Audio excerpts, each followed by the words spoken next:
भगवान श्री कृष्ण का यह पावन पुराण श्री ब्रह्म विवर्त पुराण का 18वां अध्याय अब शुरू करते हैं।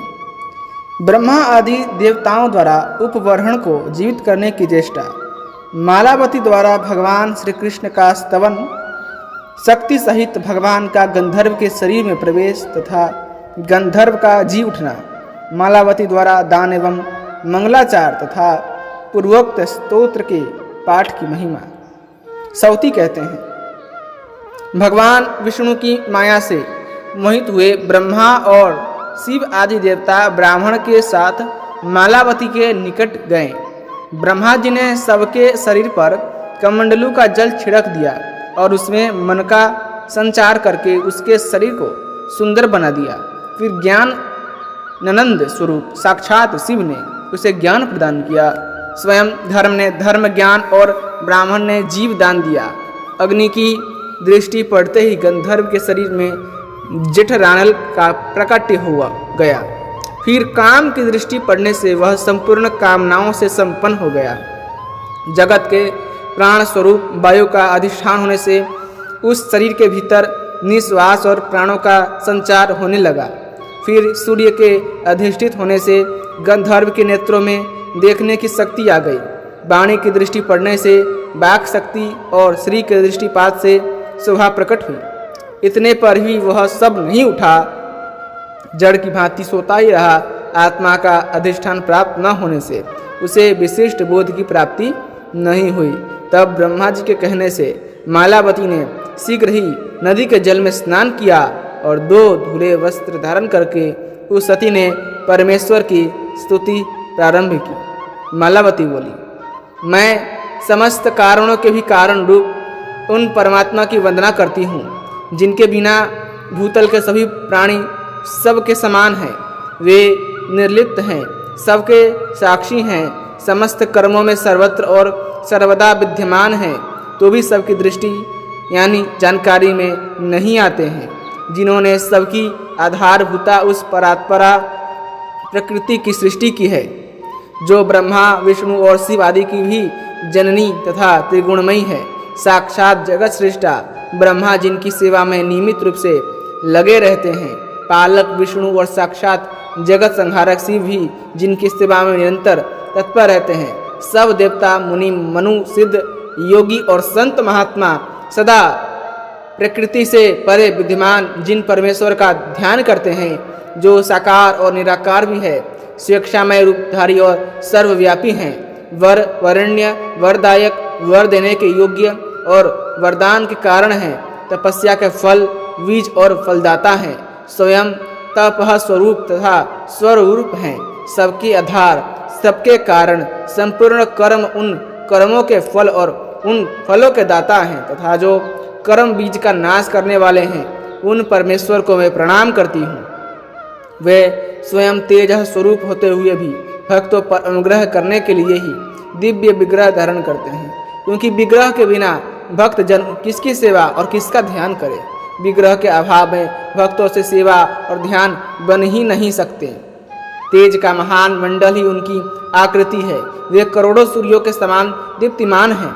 उनका रूप अत्यंत कमनीय और मनोहर है। नूतन मेघ की श्याम कांति, शरद ऋतु के प्रफुल्ल कमलों के समान नेत्र, शरद पूर्णिमा के चंद्रमा की भांति मंद मुस्कान के छटा से सुशोभित मुख और करोड़ों कंदर्पों को भी तिरस्कृत करने वाला लावण्य उनकी सहज विशेषताएं हैं। वे मनोहर लीलाधाम हैं। उनके संपूर्ण अंग चंदन से चर्चित तथा रत्नमय आभूषणों से विभूषित हैं। 2 बड़ी बड़ी भुजाएं हैं, हाथ में मुरली है, श्रीअंगों पर रेशमी पीताम्बर शोभा पाता है, किशोर अवस्था है।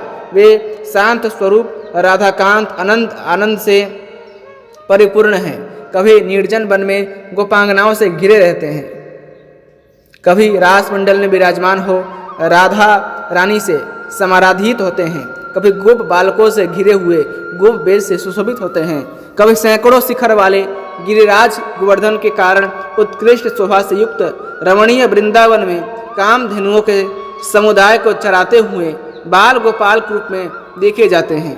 कभी गोलोक में विरजा के तट पर पारिजात वन में मधुर मधुर वेणु बजाकर गोपांगनाओं को मोहित किया करते हैं। कभी निरामय वैकुंठ धाम में चतुर्भुज लक्ष्मीकांत के रूप में रहकर 4 भुजाधारी पार्षदों से सेवित होते हैं। मालावत्युवाच, यानी अब हम इसका संस्कृत स्तोत्र देखते हैं जो मालावती ने गाया था, जो पूरी तरह से बहुत ही शानदार है। इसे गा के आप भगवान श्री कृष्ण की प्राप्ति कर सकते हैं। वंदे तं परमात्मनं सर्वकारण कारणं बिना येन सवाह सर्वे प्राणिनो जगति तले निर्लिप्तं साक्षी रूपं च सर्वेषां सर्वकर्मसु विद्यमानं न दृष्टं च सर्वे सर्वत्र सर्वदा येन सृष्टा च प्रकृतिः सर्वाधारा परात्परा ब्रह्म विष्णु शिवादीनां प्रसूर्या त्रिगुणात्मिका ध्यायन्ते यः सुराः सर्वे मुनयो मनवस्थता सिद्धाश्च योगिनः सन्तः सन्ततं प्रकृते परं साकारं च निराकारं परं स्वेच्छामयं विभुं वरं वरेण्यं वरदं वरार्यं वरकारणम् तपः फलं तपोबीजं तपसां च फलप्रदं स्वयं तपः स्वरूपं च सर्वरूपं च सर्वतः सर्वाधारं सर्वबीजं कर्म तत्कर्मणां फलं तेषां च फलदातारं तद्बीजं क्षयकारणं स्वयं तेजस्वरूपं च भक्तानुग्रह विग्रहं सेवा ध्यानं न घटते भक्तानां विग्रहं विना तेजो मंडलाकारं सूर्यकोटि समप्रभं अतीव कमनीयं च रूपं तत्र मनोहरं नवननीरदश्यामं शरत्पङ्कजोलोचनं शरत्पार्वणचन्द्र श्याब्दस्मिष्टाध्यासमन्वितं कोटिकन्दर्पलावण्यं लीलाधाम मनोहरं चन्दनोक्षित सर्वांगं रत्नभूषणभूषितं द्विभुजं मुरलीहस्तं पीतकौशेयवासमं किशोरवयसं शान्तं राधाकान्तमनन्तकं गोपाङ्गना परिवृतं कुत्रचिन्निर्जने वने कुत्रचिद्रासमध्यस्थं राधया परिसेवितं कुत्रचिद्गोपवेशं च वेष्टितं गोपबालकैः शतशृङ्गाचरोत्कृष्टे रम्ये वृन्दावने वने नीकरं कामधेनूनां रक्षितं शिशुरूपिणं गोलोके विरजातीरे पारिजातवने वने वेणुं कर्णतं मधुरं गोपीसम्मोहकारणं निरामये च वैकुण्ठे कुत्रचित् चतुर्भुजम्। इन महापद्मनाभ भगवान श्री कृष्ण का जो भी पाठ इस तरह से करेगा इस स्तोत्र के द्वारा, वह अवश्य ही श्री कृष्ण के परम धाम गोलोक का भागी बनेगा। कभी यही इन लोकों के पालक के अपने अंश रूप से श्वेत रूप में विष्णु रूप धारण करके रहते हैं और पद्मा उनकी सेवा करती है। कभी किसी ब्रह्मांड में अपनी अंशक कला द्वारा ब्रह्मा रूप से विराजमान होते हैं, कभी अपने ही अंश से कल्याणदायक मंगल रूप शिव विग्रह धारण करके शिव धाम में निवास करते हैं। अपने 16वें अंश से स्वयं ही सर्वाधार परात्पर एवं महान विराट रूप धारण करते हैं, जिनके रोम रोम में अनंत ब्रह्मांडों का समुदाय शोभा पाता है। कभी अपनी ही अंश कला द्वारा जगत की रक्षा के लिए लीला पूर्वक नाना प्रकार के अवतार धारण करते हैं। उन अवतारों के वे स्वयं ही सनातन बीज हैं। कभी योगियों एवं संत महात्माओं के हृदय में निवास करते हैं। वही प्राणियों के प्राण स्वरूप परमात्मा एवं परमेश्वर हैं। मैं मूढ़ अबला उन निर्गुण एवं सर्वव्यापी भगवान की स्तुति करने में सर्वथा असमर्थ हूँ। वे अलक्ष्य, अनीह, सारभूत तथा मन और वाणी से परे हैं।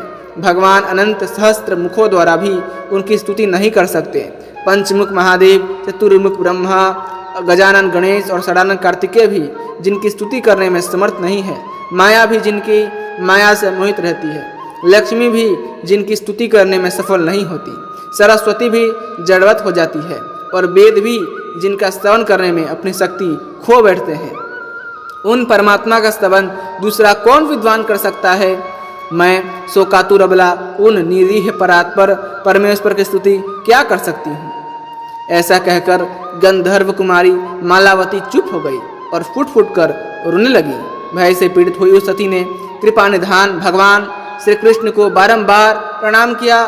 तब निराकार परमात्मा भगवान श्री कृष्ण अपनी शक्तियों के साथ मालावती के पति गंधर्व उपबरण के शरीर में अधिष्ठित हुए। उनका आवेश होते ही गंधर्व वीणा लिए उठ बैठा और शीघ्र ही स्नान के पश्चात 2 नवीन वस्त्र धारण करके उसने देव समूह को तथा सामने खड़े हुए उन ब्राह्मण देवता को प्रणाम किया। फिर तो देवता दुंदुभी बजाने और फूलों की वर्षा करने लगे। उन गंधर्व दंपति पर दृष्टिपात करके उन सब ने उत्तम आशीर्वाद दिए। गंधर्व ने एक क्षण तक देवताओं के सामने नृत्य और गान किया। देवताओं के वर से नया जीवन पाकर गंधर्व उपबरण अपनी पत्नी के साथ पुनः गंधर्व नगर में चला गया। सती मालावती ने ब्राह्मणों को करोड़ों रत्न और नाना प्रकार के धन दिए तथा उन सबको भोजन कराया। उनसे वेद पाठ और मंगल कृत्य करवाएं, भांति भांति के बड़े बड़े उत्सव रचाएं। उन सब में एकमात्र हरिनाम कीर्तन रूप मंगल कृत्य की प्रधानता रही। देवता अपने अपने स्थान को चले गए और ब्राह्मण रूपधारी साक्षात श्री हरि भी अपने धाम को पधारे। हे सौनक, यह सब प्रसंग मैंने तुम्हें कह सुनाया, साथ ही सत्वराज का भी वर्णन किया। जो वैष्णव पुरुष पूजा काल में इस पुण्य में स्तोत्र का पाठ करता है वह श्री हरि की भक्ति एवं उनके दास्य का सौभाग्य पा लेता है। जो आस्तिक पुरुष वर प्राप्ति की कामना रखकर उत्तम आस्था और भक्ति भाव से इस स्तोत्र को पढ़ता है वह धर्म, अर्थ, काम तथा मोक्ष संबंधी फल को निश्चय ही पाता है। इस स्तोत्र के पाठ से विद्यार्थी को विद्या की प्राप्ति होती है, धनार्थी को धन का, भार्या की इच्छा वाले को भार्या का और पुत्र की कामना वाले को पुत्र का लाभ होता है। धर्म चाहने वाला धर्म पाता है, यश की इच्छा वाला यश पाता है। जिसका राज्य छिन गया हो वह राज्य और जिसकी संतान नष्ट हो गई है वह संतान पाता है। रोगी रोग से और कैदी बंधन से मुक्त हो जाता है। उस स्तोत्र का जो आधांश रह गया है वह मैं अभी सुनाता हूँ। इस पूरे स्तोत्र को आप अवश्य पढ़िएगा। अध्याय नंबर 18 है ब्रह्म विवर्त पुराण का, उसमें ही यह स्तोत्र वर्णित है। लक्ष्मीकान्तं पार्श्वदेश्व सेवितं च चतुर्भुजे कुत्रचित् स्वांशरूपेण जगतां पालनाय च श्वेतद्वीपे विष्णुरूपं पद्मया परिसेवितं कुत्रचित् स्वांशकलया ब्रह्माण्डे ब्रह्मरूपिणं शिवस्वरूपं शिवदं स्वांसेन शिवरूपिणं स्वात्मनं षोडशांशेन सर्वधारं परात्परं स्वयं महाद्विराङ्करूपं विशोऽहं यस्य लोमसु लीलया स्वांशकलया जगतां पालनाय च नानावतारं बिभ्रन्तं बीजं तेषां सनातनं वसन्तं कुत्रचित् सन्तं योगिनां हृदये सतां प्राणरूपं प्राणिनां च परमात्मनवीश्वरं तं च स्तोतुमशक्ताहं बलानिर्गुणं विभुं निर्लक्ष्यं च निरीहं च सारं वाङ्मनसोः परं यं स्तोतुमक्षमोऽनन्तः सहस्रवदनेन च पञ्चवक्त्रश्रुतुर्वक्त्रो गजवक्त्रः षडाननः यं स्तोतूनं क्षमा माया मोहिता यस्य मायया न यं स्तोतुं न क्षमा शिष्य जड़भीता सरस्वती वेदा न शक्तायं स्तोतुं को वा विद्वांश्च वेदवीत किं स्तोमे तमनीहं च शोकार्ता श्रीपरात्परम्। ओम नमो नारायणाय। ओम श्री कृष्णाय वासुदेवाय हरे परमात्मने प्रणतः क्लेशनाशाय गोविंदाय नमो नमः। भयभीत पुरुष भय से छुटकारा पा जाता है। जिसका धन नष्ट हो गया है उसे धन की प्राप्ति होती है। जो विशाल वन में डाकू अथवा हिंसक जंतुओं से घिर गया है, दावानल से दग्ध होने की स्थिति में आ गया है अथवा जल के समुद्र में डूब रहा है, वह भी इस स्तोत्र का पाठ करके विपत्ति से छुटकारा पा जाता है। इस स्तोत्र का आप विधि विधान से पाठ कीजिएगा, सभी मुसीबतें दूर हो जाएंगी। यदि आपको ब्रह्म विवर्त पुराण की यह कथा पसंद आ रही है तो कृपा करके वीडियो को लाइक करें, चैनल को सब्सक्राइब करें और अपने दोस्तों के साथ जोर से शेयर कीजिएगा। इति श्री ब्रह्म विवर्त महापुराणे अष्टदशोऽध्यायः संपूर्णम। चैनल को सब्सक्राइब कीजिएगा। धन्यवाद। जय श्रीमन्नारायण, जय श्री कृष्ण, राधे राधे।